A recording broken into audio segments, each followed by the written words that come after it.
के साथ भगवान की पावन कथा को श्रवण करने का सौभाग्य प्राप्त हुआ है।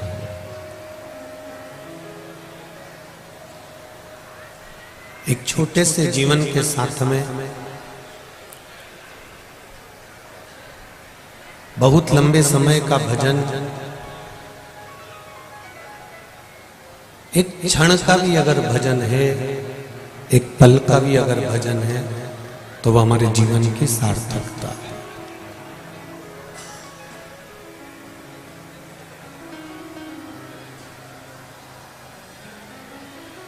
भगवान की अविरल भक्ति को प्राप्त करना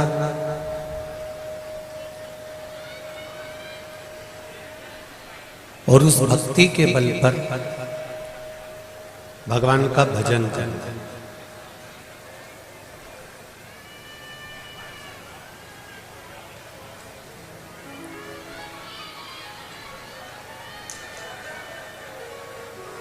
जब तक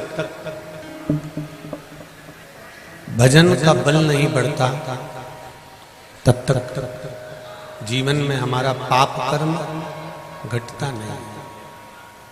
सबसे पीछे के माइक को बढ़ा दीजिए, एकदम पीछे।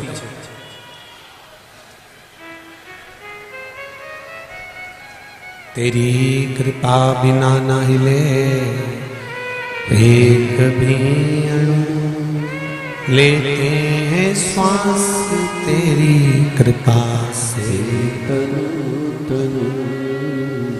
बखान क्या करूं मैं राखों के ढेर का, चपटी भभूत में खजाना कुबेर का।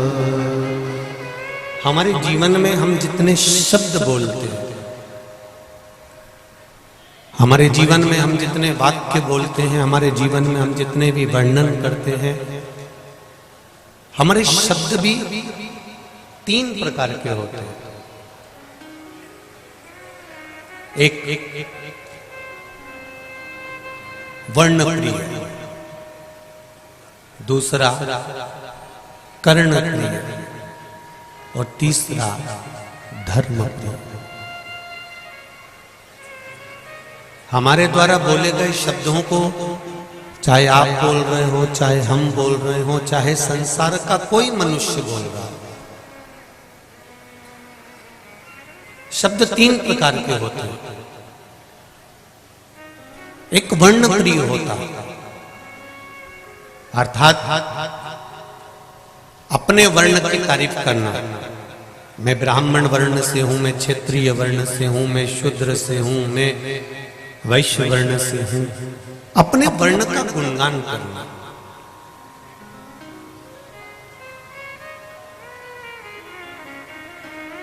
अपनी समाज वालों को एकजुट कर लिया, बाकी की समाज का हमने अपमान कर दिया, या हमने अपशब्द कह दिया, या हमने आड़ा टेढ़ा बोल दिया। अपने को श्रेष्ठ दिखाया और दूसरे को नीचा गिराया। ये वर्णप्रिय शब्द होते हैं।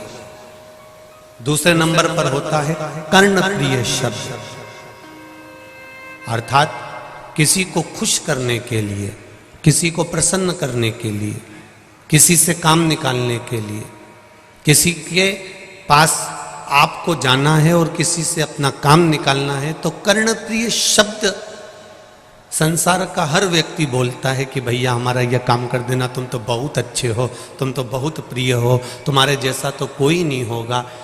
ये कर्णप्रिय शब्द है। और तीसरे नंबर पर आता है धर्मप्रिय शब्द, अर्थात जो शब्द सनातन धर्म के उत्थान के लिए हो, वो शब्द दुनिया का सर्वश्रेष्ठ शब्द माना गया। इसको धर्मप्रिय शब्द कहते हैं। इन शब्दों को फिर धर्मप्रिय कहा गया। एक वर्णप्रिय है कि हम इस समाज के हैं, हमारा समाज ऊंचा है, बाकी के समाज नीचे हैं, या अन्य वर्ण नीचे हैं। ये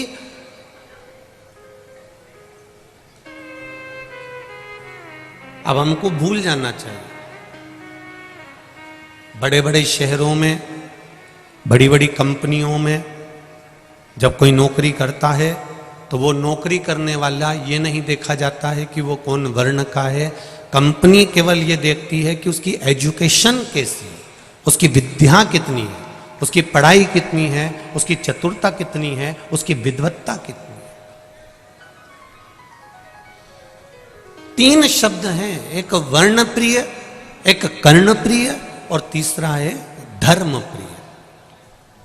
इन 3 शब्द में सर्वश्रेष्ठ शब्द है धर्म प्रियता। अर्थात हमारे धर्म को हम कैसे बचा सकते हैं, हमारे धर्म को हम कैसे जोड़ सकते हैं, हमारे धर्म को हम कैसे बचाकर पुनः सुरक्षित कैसे कर सकते हैं।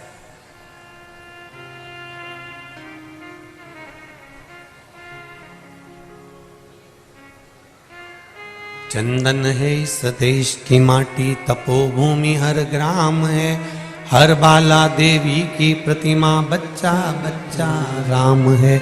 जिसके सैनिक समर भूमि पर गाया करते गीताएं, उसी माटी के हल्के नीचे खेली करती सीता है। यह संपूर्ण जो ब्रह्मांड है, संपूर्ण ब्रह्मांड जितना भी सनातन धर्म का आनंद है, ये संपूर्ण ब्रह्मांड में फैला हुआ।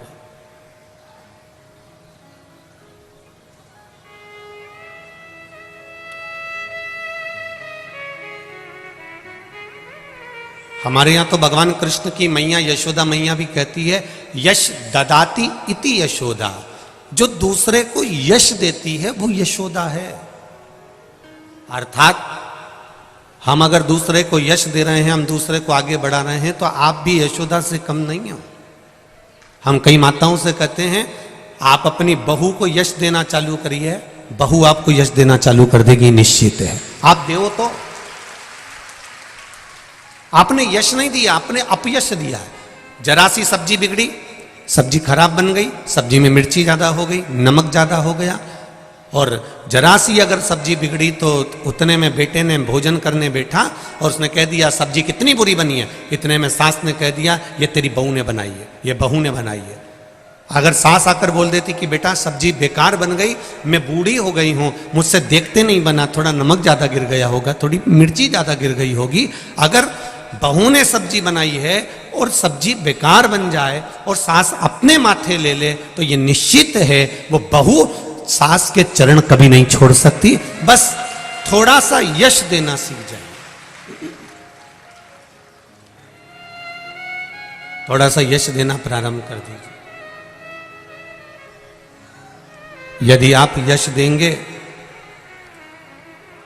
तो यश देने पर आपको भी यश अवश्य ही मिलेगा, ये निश्चितता है।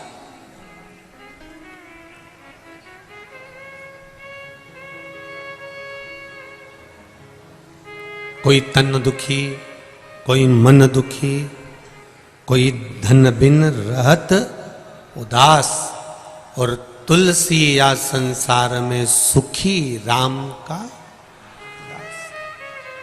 इस संसार में कोई भी सुखी नहीं है, कोई ना कोई किसी ना किसी रूप में दुखी है, ये निश्चित है।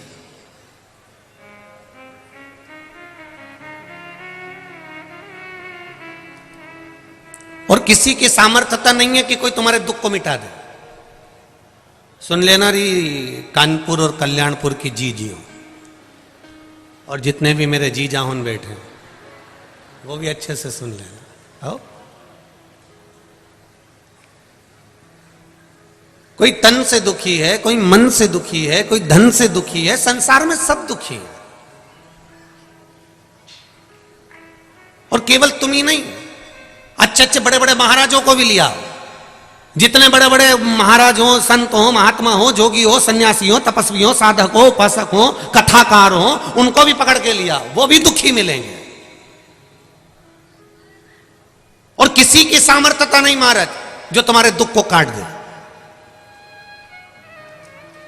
वो दुख कब कटता है? जब हम अपने मन से खुश होते हैं, क्योंकि अपने मन से अगर हम सुखी हैं तो संसार में झोपड़े में भी सुख मिल सकता है। अगर हम मन से सुखी हैं तो संसार में हर जगह सुख मिल सकता है। हम मन से दुखी हैं तो कहीं सुख नहीं मिल सकता। कहीं पे भी सुख नहीं मिलेगा।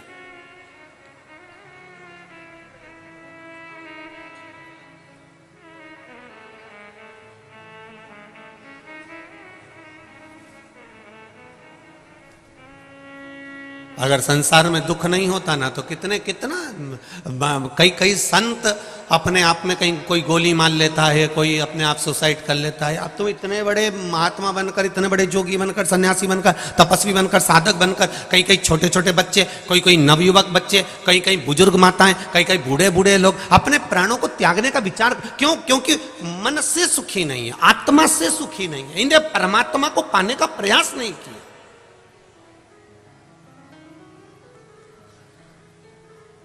ये हवा के दौर में चले।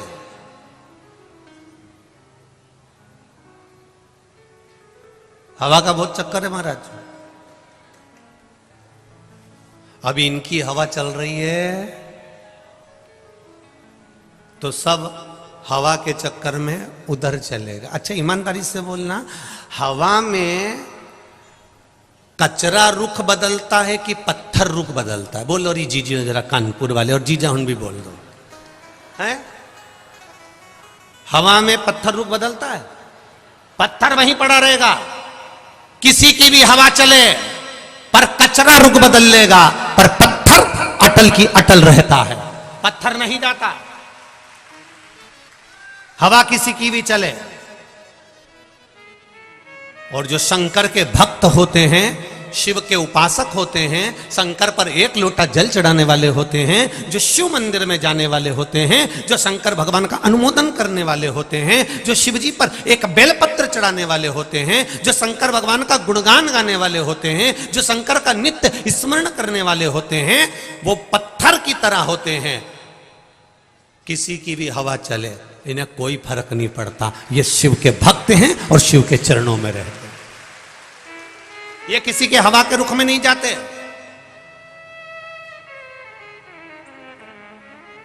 जहां थोड़ी बहुत चमक नजर आती है वहां से थोड़े दिन में चमक उड़ जाती है। तुम भी देख लेना, एक सोने की चेन, एक सोने की अंगूठी, एक चांदी का बर्तन, एक तांबे का बर्तन, एक पीतल का बर्तन, एक एल्युमिनियम का बर्तन, एक लोहे का बर्तन, या फिर जाने दो, तुम तो ये बर्तन को भी जाने दो, घर में बहू बच्चे इनको भी देखना, जब आई थी तो कितनी चमक थी,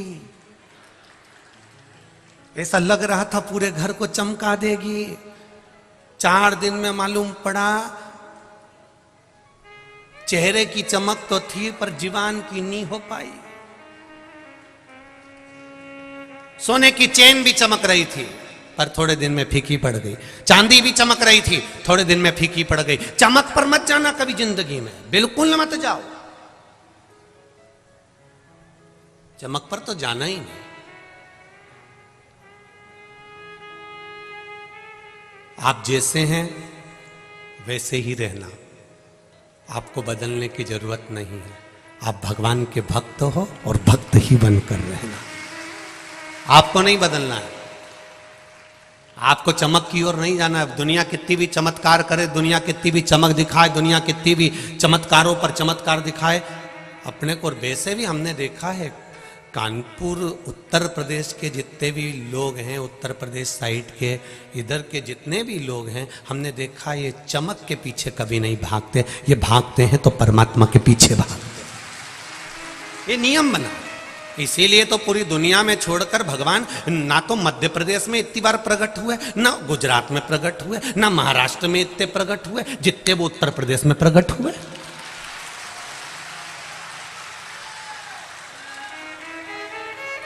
ऐसी कौन सी जरूरत पड़ गई जो उनको उत्तर प्रदेश में बार बार प्रकट होना पड़ा? राम जी उत्तर प्रदेश में आ गए, भगवान कृष्ण उत्तर प्रदेश में आ गए, काशी विश्वनाथ उत्तर प्रदेश में आ गए, बचे कुचे थे तो आनंदेश्वर गंगा जी के तट पर आके बैठ गए। हमें तो आश्चर्य होता है, सब यहीं पर आ गए।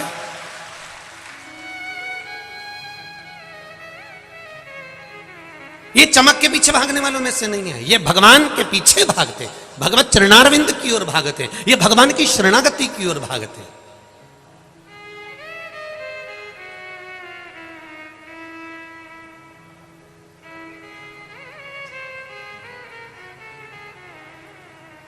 ये फालतू लोगों में उलझते भी नहीं है।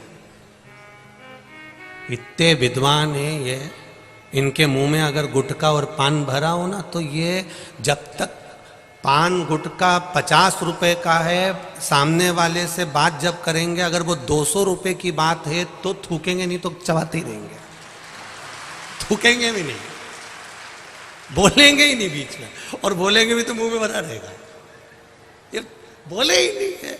कितना ही इनसे बोल लो साहब काका जी बढ़िया हो आनंद में, नहीं बोलेंगे। 50 रुपए से ऊपर की बात होगी तो बोलेंगे 50 का गुटखा है, नहीं बोलूंगा।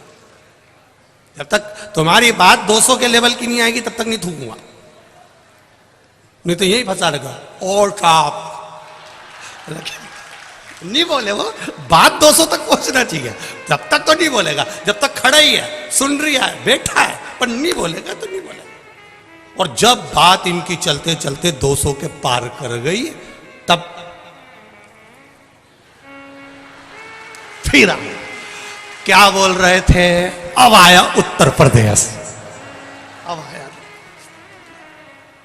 यहां व्यर्थ में लोग उलझते भी नहीं है। यहाँ का सबसे बड़ा स्नेह है कि यहाँ लोग भक्ति के पीछे भागते हैं, भजन के पीछे भागते हैं, स्मरण के पीछे भागते हैं। इसलिए मेरे रामकृष्ण इस उत्तर प्रदेश की भूमि पर जन्म लेते हैं, भजन के बल पर भागा गया,